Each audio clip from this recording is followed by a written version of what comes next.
洞察局势，开启视野，这里是火力早报时间。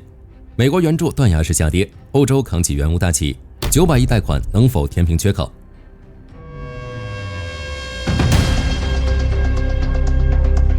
根据基尔世界经济研究所发布的报告，2025年美国对乌克兰的军事援助暴跌99%，从2024年的505亿美元骤降至5.2亿美元。拜登时期频繁启用的总统撤军权力机制，在特朗普重返白宫后彻底冻结，全年批量为0。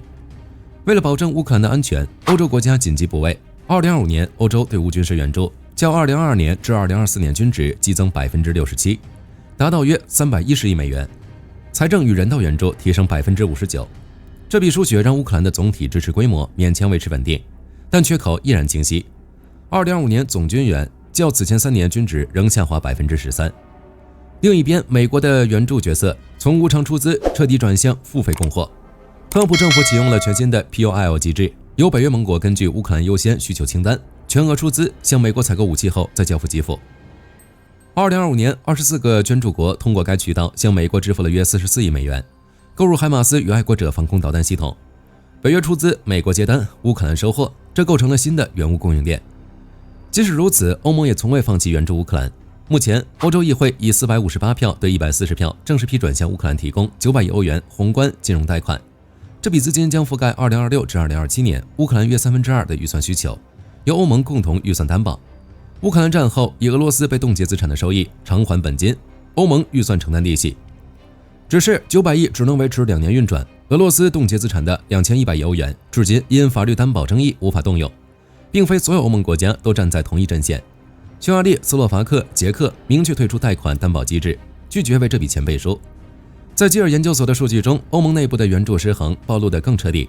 2025年，德国以90亿欧元军援成为欧洲第一援乌大户，英国54亿，瑞典37亿，挪威36亿，分列其后。北欧8国仅占欧洲援助国 GDP 总量的8%，却承担了欧洲对乌军援的33%。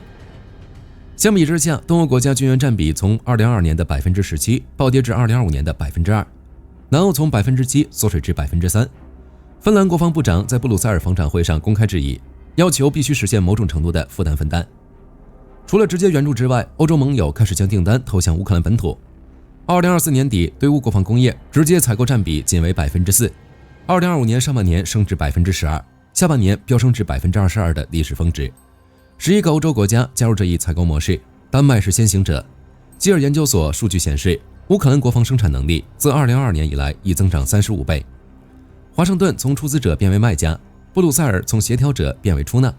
2026年，欧洲将独自面对一个两难命题，既要补足乌克兰每年数百亿的财政与作战亏空，又要弥合内部分裂的撕裂。后续如何发展，火力军将持续关注。今天的早报到这儿就结束了，下期见。